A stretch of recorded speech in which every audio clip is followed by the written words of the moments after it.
សួស្តីអ្នកនរគ្នាថ្ងៃហ្នឹងជាថ្ងៃចុងក្រោយបិទបញ្ចប់ឆ្នាំ2025ហើយហ្នឹងហើយខ្ញុំមានវីដេអូចុងក្រោយជាចំណេះដឹងឲ្យអ្នកនរគ្នាតាក់ទងជាមួយនឹងមាសតម្លៃមាសហើយនឹងព័ត៌មានមួយចំនួនដើម្បីឲ្យយើងរៀនសូត្រទាំងអស់គ្នាមិនថាខ្ញុំចេះខ្លាំងឬមួយអ្នកនរគ្នាចេះខ្លាំងតិចអីទេយើងចែករំលែកជាគំនិតចំណេះដឹងទាំងអស់គ្នាទៅដើម្បីយើងចេះហើយមានការរីកចម្រើនទាំងអស់គ្នាហើយក៏រីករាយឆ្នាំសកល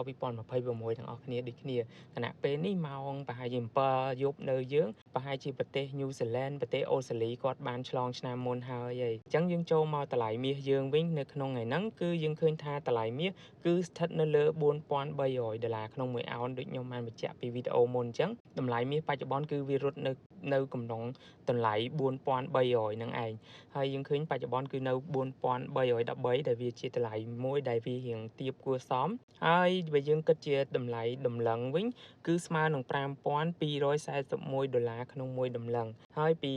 យៈពេលនេះគឺដាច់ឆ្នាំហ្នឹងហើយជាមួយនឹងថ្ងៃ1ដើមឆ្នាំដែលគេបិទអីហ្នឹង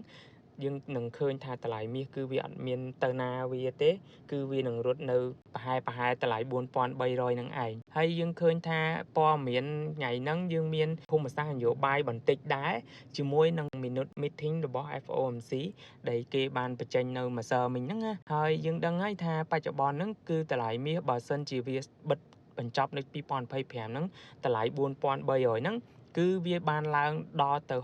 66%ក្នុងឆ្នាំ2025មួយឆ្នាំហ្នឹងដែលការឡើងហ្នឹងគឺវាបានគ្រប់គ្រងដោយភូមិសាស្ត្រនយោបាយពិភពលោកជាមួយនឹងការកាត់បន្ថយអត្រាការប្រាក់ធនាគារកណ្ដាលជាមួយនឹងការទិញ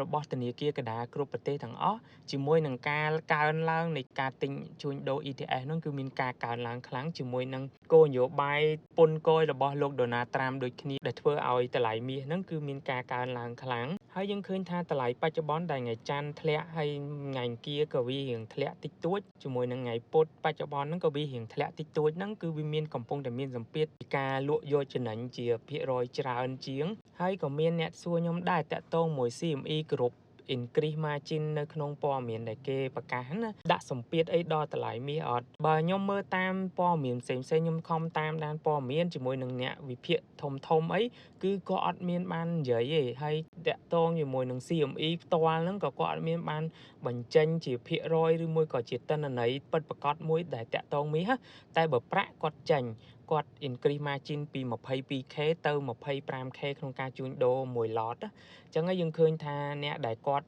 មួយចំនួនគឺគាត់ត្រូវតែមានន័យថាបញ្ចូលទុនបន្ថែមដើម្បីទប់នៅតម្លៃ position របស់គាត់បើសិនជាអ្នកខ្លះក៏អត់មានទុនបន្ថែមដើម្បីទប់ position របស់គាត់ទេធ្វើឲ្យ position គាត់ដាច់ទៅវាដូចជា sell automatically វាធ្វើឲ្យប្រាក់ហ្នឹងគឺវាធ្លាក់ចុះខ្លាំងអាហ្នឹងហើយដែលធ្វើឲ្យប្រាក់ធ្លាក់ចុះខ្លាំងមួយថ្ងៃហ្នឹងហើយបើមាសក៏វាមានសម្ពាធតិចតួចដែរតែបើដូចខ្ញុំនិយាយចឹងគឺ CME ក៏អត់បានចេញទិន្នន័យទេហើយបើយើងមើលតាមការជួញដូរមាសវាដូចជាមិនខ្លាំងដូចប្រាក់គឺវាធំមែនតើគឺវាកើនឡើងមែនតើគេហៅ volatility ហ្នឹងគឺវាឡើងខ្លាំងការជួញដូរមានធំពេកចឹងហើយបានធ្វើឲ្យ CME គាត់គ្រប់គ្រងនៅហានិភ័យណា risk management របស់គាត់គឺគាត់ព្យាយាម increase margin ហ្នឹងអាហ្នឹងបើតាក់ទងមួយ crypto វិញគេអត់ increase margin ទេជាទូទៅក្នុងប្រវត្តិសាស្ត្រអត់ដែលឃើញទេហើយគេមាន funding fee ដើម្បីជា risk management គ្រប់គ្រងនឹងការលេង future trading ទប់ position ហើយនឹងដើម្បីដូចចំណេញខាតអីសម្រាប់អ្នកលេង future អីចឹងណាអាហ្នឹងសម្រាប់ crypto គេមាន funding fee របស់គេរៀងរាល់8ម៉ោង6ម៉ោង4ម៉ោងស៊ីសងទៅលើ volatility របស់អ្នកជួញដូរអញ្ចឹងណាប៉ុន្តែប្រាក់វិញគឺថាការជួញដូរគឺមានទំហំធំធ្វើឲ្យ CME ហ្នឹងគឺគាត់ដំឡើង margin ហ្នឹងហ្មងដើម្បីទប់នៅហានិភ័យដោយសារ CME បានប្រកាសហ្នឹងច្បាស់លាស់ហ្នឹងគឺតាក់ទងមួយប្រាក់ឯងនិយាយចំគាត់ប្រកាសហ្នឹងគឺ mental គឺទាំងអស់ទាំងមាសទាំងប្រាក់ប៉ុន្តែបើខ្ញុំមើលទៅមាសវាអត់ increase អីណាដោយសារអីទំហំនៃវិនិយោគមួយថ្ងៃហ្នឹងគឺវាមិនជាធំខ្លាំងណាស់ណាឯងព្រោះវាប្រហែលទៅទាំងខែ10ខែអីហ្នឹងវាអត់មានអីជា surprise ខ្លាំងណាបើយើងមើលអ្នកវិភាគអីផ្សេងក៏គេនិយាយដែរថា CME increase margin ហ្នឹងក៏វាអត់សូវប៉ះពាល់ដល់តម្លៃមាសទេតម្លៃមាសបច្ចុប្បន្នគឺធំជាងគេហ្នឹងគឺការលក់យកចំណេញរបស់អ្នកវិនិយោគធំជាមួយនឹងដូចជាខ្ញុំបានបញ្ជាក់ដែរហ្នឹងគឺក្រុមហ៊ុនគាត់បិទបញ្ជីចុងឆ្នាំគាត់មិនទុកតាក់ទងជាមួយ position របស់គាត់ចោលទេហើយជាទូទៅមាសគឺគេជួញដូរនៅ future ណាគេជួញដូរច្រើនអញ្ចឹងហើយធម្មតាការជួញដូរ future គឺគេមាន ការកំណត់របស់គេណាហើយការកំណត់របស់គេភាគច្រើនគេទុកអត់ឲ្យឆ្លងឆ្នាំទេគេទុកនៅចុងឆ្នាំហ្នឹងគឺវាចប់នៅ future តម្លៃការបរិច្ឆេទហ្នឹងគឺវាដូច sell automatic ចឹងហើយបានវាធ្វើឲ្យតម្លៃមាសហ្នឹងគឺវាធ្លាក់ចុះខ្លាំងគឺសម្ពាធធំបំផុតគឺការលក់យកចំណេញបន្ទាប់ពីវាបំបែកតម្លៃប្រវត្តិសាស្ត្រហើយតកតងមួយព័ត៌មាន CME ហ្នឹងគឺវាចំណុចទូចមួយមិនមែនថាអត់ទេហើយព័ត៌មានតកតងមួយអ៊ុយក្រែនរុស្ស៊ីដែល Zelensky គាត់ចេញមកក៏វាប៉ះពាល់ដូចគ្នាតែគ្រាន់តែវាប៉ះពាល់ចំណុចទូចទេហើយបើយើងនិយាយតកតងជាមួយភាពតានតឹងនៅលើពិភពលោកយើងឃើញថារុស្ស៊ីបច្ចុប្បន្នហ្នឹងគឺគាត់បញ្ជូនមីស៊ីលជាច្រើនទៅប្រទេសបេឡារុសដែលជាសពន្ធភាពរបស់ខ្លួនហ្នឹងគឺគាត់បានថែមទាំងបានដាក់ពង្រាយនៅគេហៅ hypersonic missile ដែលមានសមត្ថភាពអាចបំពាក់នៅនុយក្លេអ៊ែរដូចគ្នាគឺនៅក្នុងប្រទេសបេឡារុសបច្ចុប្បន្នហ្នឹងរុស្ស៊ីគាត់កំពុងតែមានការតានតឹងជាមួយនឹងអឺរ៉ុបដូចគ្នាបន្ទាប់ពីគាត់ចោទអ៊ុយក្រែនថាបានព្យាយាមធ្វើឃាតដល់គាត់ណាពន្លឺនៃការចរចារវាងលោកDonald Trump ជាមួយ Zelensky ហើយនិង Putin ហាក់វារៀងទៅរៀងឆ្ងាយតិចឯងអាហ្នឹងជាព័ត៌មានដែលខ្ញុំអាប់ដេតតាក់ទងជាមួយនឹងអ៊ុយក្រែននិងរុស្ស៊ីហើយបើយើងបកទៅមើលប្រទេសអ៊ីរ៉ង់វិញក្រៅពីរឿងភូមិសាស្ត្រនយោបាយភាពតានតឹងភូមិសាស្ត្រហ្នឹងបច្ចុប្បន្នហ្នឹងអ៊ីរ៉ង់គឺមានការបាតកម្មពីប្រជាជនរបស់ខ្លួននៅក្នុងប្រទេសហ្នឹងគឺច្រើនមែនទែនដោយសារអីគឺដោយសាររូបិយប័ណ្ណរបស់ប្រទេសអ៊ីរ៉ង់ហ្នឹងគឺធ្លាក់ខ្លាំងមែនទែនដែលធ្វើឲ្យប្រជាជនហ្នឹងគាត់ពិបាកនឹងទប់ទល់នៅ inflation អតិផរណាទំនិញអីផ្សេងគឺវាឡើងថ្លៃមែនទែនដោយសារលុយរបស់គាត់ធ្លាក់ចុះណាអាហ្នឹងឯងដោយសារអីប្រទេសអ៊ីរ៉ង់គឺគាត់ព្យាយាមពង្រឹងទៅវិស័យយោធាគាត់ពេកមានន័យថាថវិកាជាតិរបស់គាត់សរុបណាបានដាក់បន្ថែមទៅលើវិស័យយោធាហ្នឹងគឺខ្លាំងមែនទែន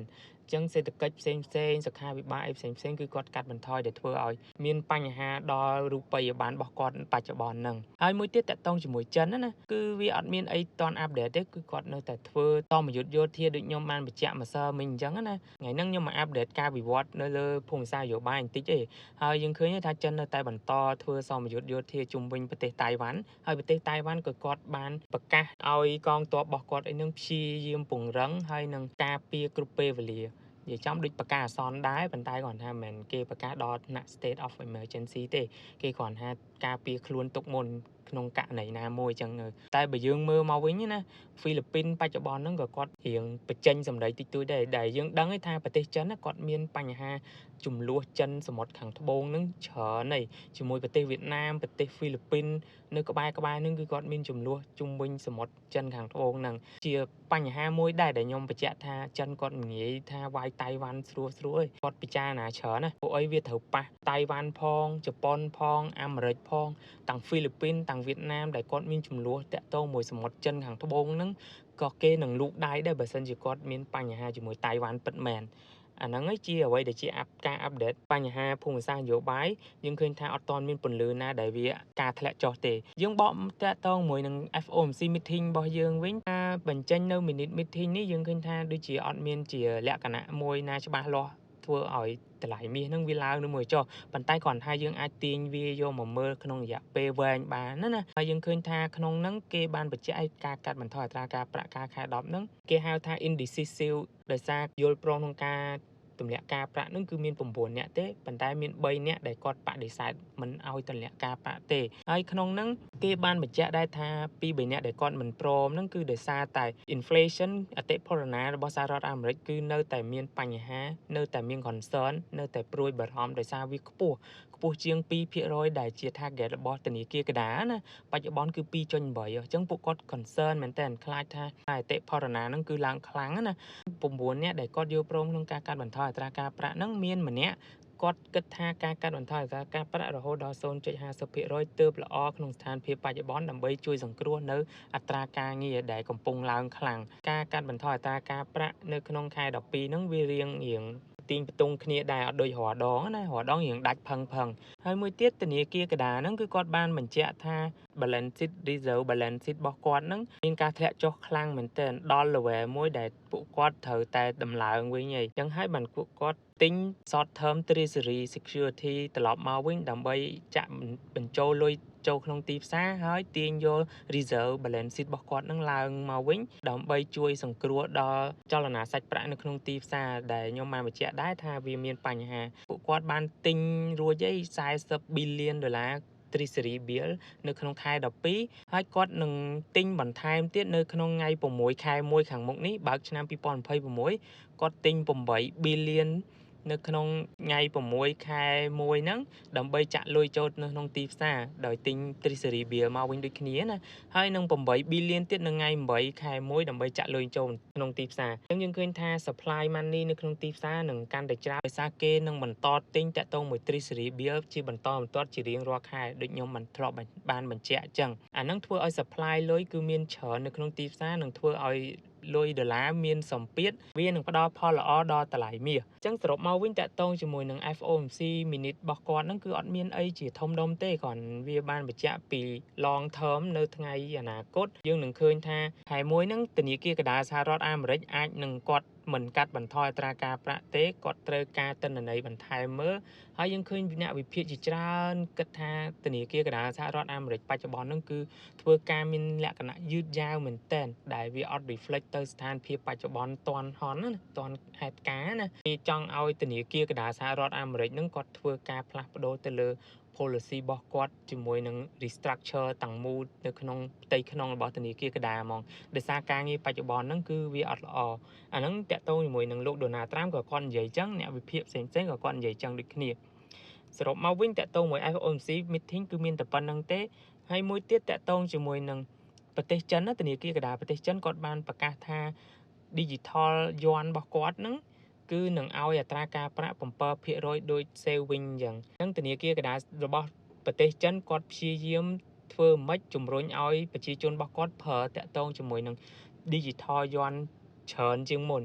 ដែលយើងស្គាល់ថាជា stable coin ណាហើយចិនបច្ចុប្បន្នគឺគាត់កំពុងតែចាប់ទៅលើ stable coin អានេះគឺជាព័ត៌មានផ្លូវការយើងនឹងឃើញថា stable coin ពី2026ទៅគឺប្រទេសនានាដោយសហរដ្ឋអាមេរិកចិននេះនឹងគឺគាត់ជាផ្លូវការហើយគាត់នឹងបង្កើតហើយនឹងព្យាយាមធ្វើមិនជំរុញឲ្យ stable coin នឹងដើរដើម្បីជំនួសនៅការទូទាត់ផ្សេងៗហើយនឹងជំនួសនៅរូបិយប័ណ្ណមួយចំនួនក្នុងទូនាទីរូបិយប័ណ្ណមួយចំនួនណាពួកគាត់អត់ទាន់ចង់ជំនួសទាំងស្រុងទេតែដោយសារអីបច្ចុប្បន្នគឺ crypto ហ្នឹងគឺវាមានវិសាលភាពធំមែនតើអញ្ចឹងហើយពួកគាត់ចង់ដើរមុនគេគឺពួកគាត់ត្រូវតែចាប់មុនហើយដើម្បីធ្វើម៉េចឲ្យឈ្នះគេអញ្ចឹងហើយយើងនឹងឃើញថា stable coin វិស័យ stable coin នឹងកើនឡើងខ្លាំងបើសិនជាវិស័យ stable coin កើនឡើងខ្លាំងសួរថាវាប៉ះពាល់ដល់តម្លៃមាសអីអត់បើជាទូទៅគឺវាមិនប៉ះពាល់ដល់តម្លៃមាសទេព្រោះអីវិស័យ stable coin កាន់តែកើនឡើងវានឹងល្អសម្រាប់តម្លៃមាសទេដោយសារបច្ចុប្បន្នបើគេចង់ឲ្យ stable coin នឹងដើរទៅមុខគឺគេត្រូវការទ្រព្យសម្បត្តិមួយដែលវាមិនមែននៅក្នុងជារបស់ប្រទេសណាមួយណាដូចជាមាសដូចជា crypto អញ្ចឹងទៅប៉ុន្តែដោយសារ stable coin វា link ជាមួយ crypto ហើយអញ្ចឹងគេមានតែយកជាមាសដើម្បីធ្វើជា back reserve ដើម្បីជា reserve ទប់តម្លៃ stable coin ហ្នឹងហើយយើងបច្ចុប្បន្នយើងបានឃើញហើយក្រុមហ៊ុន tender របស់ USDT បច្ចុប្បន្នដែលល្បីជាងគេដែលមានអ្នកទិញហើយនឹងកាន់ hold ច្រើនជាងគេហ្នឹង USDT ហ្នឹងគឺគាត់ជាក្រុមហ៊ុនឯកជនមួយដែលទិញមាសកាន់មាសច្រើនជាងគេបំផុតហើយគាត់យកមាសហ្នឹងគឺទៅធ្វើជា reserve ទុនបំរុងទៅលើ stable coin របស់គាត់ហ្នឹងហើយបើចិនគាត់បានចេញ stable coin ហ្នឹងដោយសារគាត់អត់មានជារបាយការណ៍ច្បាស់លាស់ទេប៉ុន្តែយើងនឹងអាចគិតថាគាត់នឹងយកមាសដើម្បីធ្វើជាទុនបំរុងដូចគ្នាដើម្បីធ្វើឲ្យអ្នកវិនិយោគធ្វើឲ្យអ្នកជួញដូរធ្វើឲ្យប្រជាជនគាត់មានទំនុកចិត្តបើសិនជាគាត់យកតែយន់ហើយនឹងសេដ្ឋកិច្ចគឺគេក៏អត់សូវយកចិត្តទុកដាក់ឬមួយក៏មានទំនុកចិត្តទៅលើ stable coin ហ្នឹងដែរអញ្ចឹងសរុបមកវិញព័ត៌មានខ្ញុំមានតែប៉ុណ្្នឹងទេបើយើងគិតជា long term គឺវានឹងល្អសម្រាប់តម្លៃមាសចំពោះព័ត៌មាននៃទិន្នន័យទាំងអស់ហើយដូចខ្ញុំបានបញ្ជាក់សេដ្ឋកិច្ចរបស់សហរដ្ឋអាមេរិកជាមួយនឹងពិភពលោកដូចគ្នា2026គឺជាឆ្នាំមួយដែលពួកគាត់ត្រូវដោះស្រាយបញ្ហាបំណុលហើយនឹងបញ្ហាភូមិសាស្ត្រនយោបាយនៅលើពិភពលោកហើយយើងឃើញថាបច្ចុប្បន្នប្រទេសគ្រប់ប្រទេសទាំងអស់គឺគាត់នឹងពង្រឹងហើយបន្ថែមនៅថវិកាទៅលើវិស័យយោធាជាច្រើនចំណុចនេះវានឹងធ្វើឲ្យវិស័យផ្សេងដូចជាវិស័យអប់រំវិស័យសុខាភិបាលហើយនឹងសេដ្ឋកិច្ចផ្សេងអាចនឹងមានសម្ពាធដោយសារពួកគាត់ព្យាយាមផ្ដោតទៅលើវិស័យយោធាខ្លាំងដូចយើងឃើញអេរ៉ង់ស្រាប់ជាឧទាហរណ៍ស្រាប់បច្ចុប្បន្នហ្នឹងណាគាត់កំពុងតែមានបញ្ហាទៅលើសេដ្ឋកិច្ចជាពិសេសទៅលើបញ្ហាតម្លៃរូបិយប័ណ្ណរបស់គាត់ហើយបើយើងមកមើល technical support យើងនឹងឃើញថាតម្លៃមាសបច្ចុប្បន្នគឺវានឹងរត់នៅតម្លៃខ្ទង់4300ដូចខ្ញុំបញ្ជាក់អញ្ចឹង ចឹងនៅពេលដែលខ្ញុំនិយាយថាតម្លៃគឺមានន័យថាតម្លៃគឺតាក់ទងជាមួយ price ពាក្យបច្ចេកទេស price គឺ closing price ហ្នឹងឯងបើសិនជានិយាយអាទៀនស្ដើងទូចនេះគេហៅ technical week ហ្នឹងគេមិននិយាយថាតម្លៃទេគេហៅ support ឬមួយក៏ resistance ចឹងអ្នកនរគ្នាចាំនៅពេលដែលខ្ញុំនិយាយតម្លៃជា price ហ្នឹងគឺជា closing price បើខ្ញុំសូត្រ time frame មួយថ្ងៃមានន័យថា closing price មួយថ្ងៃហើយបើខ្ញុំបញ្ជាក់ថា closing price តាក់ទងជាមួយនឹងតម្លៃក្នុងមួយថ្ងៃឬមួយតម្លៃក្នុង graph ដែលខ្ញុំសូរហ្នឹងគឺវារត់នៅតម្លៃចន្លោះប៉ុណ្ណេះមានន័យថាតម្លៃ closing តម្លៃបិទរបស់វានឹងរត់នៅប៉ុណ្ណេះមិនមែនជាតម្លៃ week តម្លៃ support ឬមួយ resistance អាទូចនេះទេហ្នឹងដូចខ្ញុំបានបញ្ជាក់ចឹងតម្លៃមួយ time frame មួយគឺវាមានអត្ថន័យខុសគ្នាអស់យើងនឹងឃើញថាប្រហែលថ្ងៃហ្នឹងវានឹង consolidate វាអត់ទៅណាទេវានឹងរត់នៅឡើងចុះតម្លៃហ្នឹងដូចខ្ញុំបានបញ្ជាក់ចឹងទិន្នន័យអីផ្សេងគឺវាអត់មានទេចឹងហើយការជួញដូរនឹងមានភាពស្ងប់ស្ងាត់ជាមួយនឹងការបិទបញ្ជីចុងឆ្នាំហើយនឹងការ holiday របស់ធនាគារនិងរដ្ឋាភិបាលទាំងអស់ចំពោះតម្លៃមាសយើងនឹងឃើញថាវានឹងបន្តរត់នៅកំឡុង4300ហ្នឹងគឺជាតម្លៃល្អខ្លាំងរបស់មាសដែលយើងឃើញថាវានឹងរត់ចន្លោះ all time high ការខែ10ដែលគេគិតថាវាជា bubble price ហ្នឹងយើងនឹងឃើញថាតម្លៃវានៅតែល្អបើសិនជាយើងគិតជារួមមកវិញណាបើសិនជាមួយទៀតគេហៅថា fair value price តម្លៃមាសពិតប្រាកដព្រោះបច្ចុប្បន្នយើងឃើញតម្លៃមាសឡើងចុះប៉ុន្តែបើសិនជាតម្លៃមាសពិតប្រាកដណាបើពាក្យ technical គេហៅ fair value របស់មាសគឺវាស្ថិតនៅ4300ហ្នឹងឯងបើតាមអ្នកវិនិយោគធំហើយបើយើងមើលតាមការជួញដូរបច្ចុប្បន្នចឹងសរុបមកវិញគឺតម្លៃមាសគឺខ្ញុំមានតែប៉ុណ្្នឹងទេហើយវីដេអូខ្ញុំនេះយកគ្នាមិនមែនជា financial advice មិនមែនជាការផ្ដល់នៅដំបូន្មានឬមួយក៏ជាគំនិតជាអីឲ្យអ្នកនរគ្នាចូលទៅវិនិយោគឬមួយក៏ទៅទិញអីមួយណាមួយទេខ្ញុំចែករំលែកទាំងអស់គឺសិតតែជាការយកជាចំណេះដឹងជាគំនិតផ្សេងដែលខ្ញុំអាចថាចែករំលែកឲ្យអ្នកនរគ្នាដើម្បីយកជាគំនិតទាំងអស់ហ្នឹងពីចម្រើនទៅលើចំណេះដឹងវិស័យវិនិយោគវិស័យសន្សំវិស័យសេដ្ឋកិច្ចវិស័យអីផ្សេងទាំងអស់គ្នាថ្ងៃហ្នឹងខ្ញុំមានតែប៉ុណ្្នឹងទេអរគុណអ្នកនរគ្នា